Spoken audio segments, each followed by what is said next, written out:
नमस्कार दोस्तों। आज हम एक ऐसी खबर पर बात करने वाले हैं जिसने पूरे भारत की अर्थव्यवस्था में हलचल मचा दी है।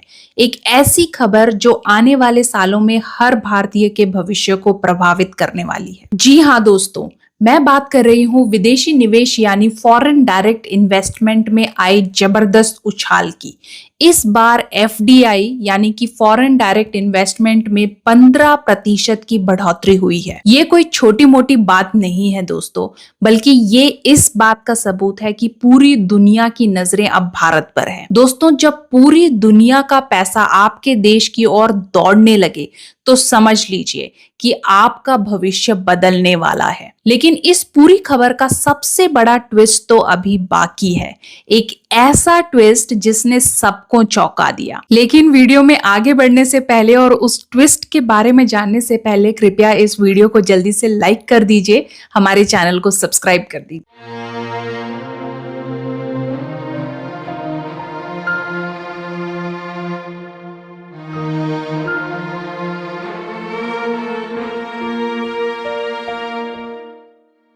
दोस्तों, अभी तक सिंगापुर या मॉरिशस जैसे देश हमारे टॉप इन्वेस्टर्स हुआ करते थे, मगर हाल ही में आई एफडीआई की रिपोर्ट बताती है कि इस बार सबसे ज्यादा निवेश सिंगापुर या मॉरिशस ने नहीं, बल्कि इस बार की जो रिपोर्ट आई है उसने सारे समीकरण बदल दिए हैं।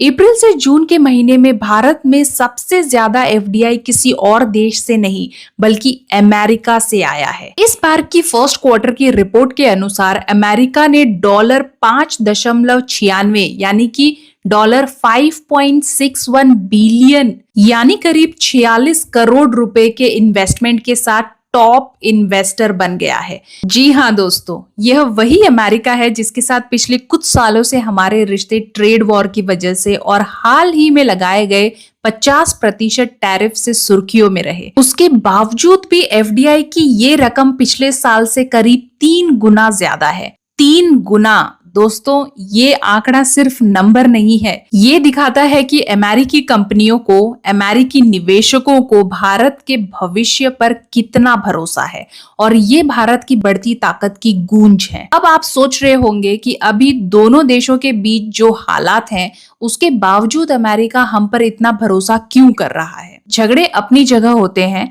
लेकिन पैसा हमेशा वहीं जाता है जहां ग्रोथ और प्रॉफिट दिखे, और ये सच्चाई है कि आज दुनिया की सबसे तेजी से बढ़ती अर्थव्यवस्था भारत है। चलिए अब थोड़ा समझते हैं कि ये एफडीआई क्या है और ये क्यों भारत के लिए इतना जरूरी है। एफडीआई का मतलब है फॉरेन डायरेक्ट इन्वेस्टमेंट, यानी जब कोई विदेशी कंपनी या व्यक्ति हमारे देश में आकर अपनी फैक्ट्री लगाता है या किसी कंपनी में पैसा लगाता है और या फिर अपना कारोबार फैलाता है। एफडीआई के बढ़ने से भारत को कई फायदे होंगे। सबसे पहले तो रोजगार पैदा होंगे, हमारे युवाओं को अच्छी नौकरियां मिलेंगी। दूसरा, एफडीआई के बढ़ने से नई तकनीक और बेहतर मैनेजमेंट स्किल्स आएंगी, जिससे हमारी कंपनियां भी सीखती हैं। और तीसरा, हमारी इकोनॉमी को बूस्ट मिलता है और देश तरक्की करता है। अब थोड़ा इस बात पर नजर डालते हैं कि ये पैसा आखिर जा कहां रहा है और कौन से ऐसे सेक्टर हैं जिस पर अमेरिकी और बाकी विदेशी निवेशक भरोसा दिखा रहे हैं। सबसे बड़ा हिस्सा गया है कंप्यूटर, सॉफ्टवेयर और हार्डवेयर और आईटी सेक्टर में।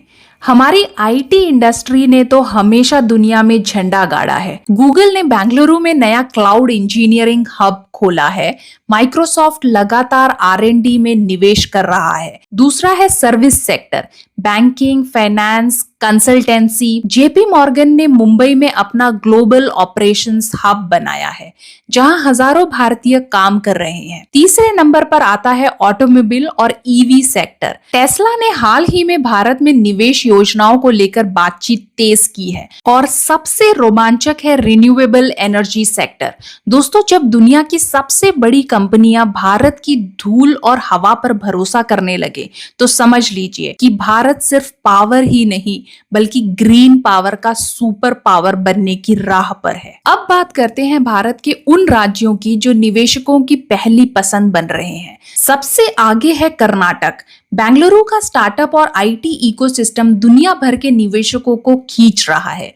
इन्फोसिस, विप्रो जैसी कंपनियां यहीं से ग्लोबल सर्विसेज चला रही हैं। दूसरे नंबर पर है भारत का फाइनेंशियल हब महाराष्ट्र। मुंबई को तो लोग भारत की वॉल स्ट्रीट कहते हैं। तीसरे पर है तमिलनाडु, जो ऑटोमोबाइल मैन्युफैक्चरिंग का गढ़ बन चुका है।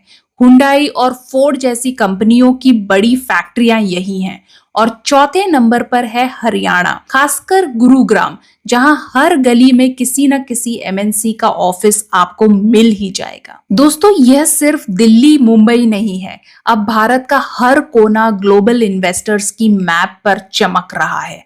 अब सोचिए ये बदलाव अचानक कैसे हो गया। दोस्तों, इसके पीछे है हमारी सरकार की कोशिश। एफडीआई की लिमिट कई सेक्टर में बढ़ाई गई है। इंश्योरेंस में 100% एफडीआई की इजाजत, डिफेंस और स्पेस जैसे सेक्टर्स को विदेशी निवेशकों के लिए खोला गया है। और सबसे बड़ी बात, ईज ऑफ डूइंग बिजनेस पर लगातार सुधार किया गया है। पहले बिजनेस रजिस्टर करने में हफ्ते लगते थे, आज ये काम कुछ घंटों में ऑनलाइन हो सकता है। यही वजह है कि विदेशी कंपनियां अब बिना हिचकिचाहट भारत में पैसा लगा रही है। और हाँ दोस्तों, ये खेल सिर्फ एक तरफा नहीं है। सिर्फ बाहर से पैसा ही नहीं आ रहा, बल्कि भारत भी अब दुनिया में निवेश कर रहा है। पिछले 5 सालों में हमारी आउटवर्ड एफडीआई 12.6% की बढ़ोतरी हुई है। टाटा ने ब्रिटेन में जैगवार लैंड रोवर खरीदी। इन्फोसिस ने अमेरिका और यूरोप में कई कंपनियों का अधिग्रहण किया। यानी अब भारत सिर्फ पैसा लेने वाला देश नहीं, बल्कि देने वाला भी बन चुका है। भारत अब ग्लोबल स्टेज का बड़ा खिलाड़ी है। अब दोस्तों, भारत अब बदल चुका है। अमेरिका जैसे बड़े देश का भरोसा, 15% की एफडीआई ग्रोथ, करोड़ों युवाओं के लिए आने वाले समय में नई नौकरियां और ग्लोबल स्टेज पे भारत की बढ़ती ताकत। दोस्तों, ये आंकड़े सिर्फ कागज पर लिखे नंबर नहीं है, ये आने वाले भारत की तस्वीर है, जिसमें हम सबका भविष्य है। तो अब मैं आपसे पूछना चाहती हूँ, क्या आपको लगता है कि ये एफडीआई की बाढ़ भारत को सुपर पावर बनाने की राह पर ले जाएगी? और क्या आने वाले सालों में भारत ही वो जगह बनेगा जहां पूरी दुनिया का पैसा निवेश होगा? आपकी राय हमें कमेंट बॉक्स में जरूर लिखिएगा। अगर आपको ये जानकारी पसंद आई हो तो कृपया इस वीडियो को लाइक करें, हमारे चैनल को सब्सक्राइब करें। अब मिलेंगे कल एक नई खबर के साथ। जय हिंद, जय भारत।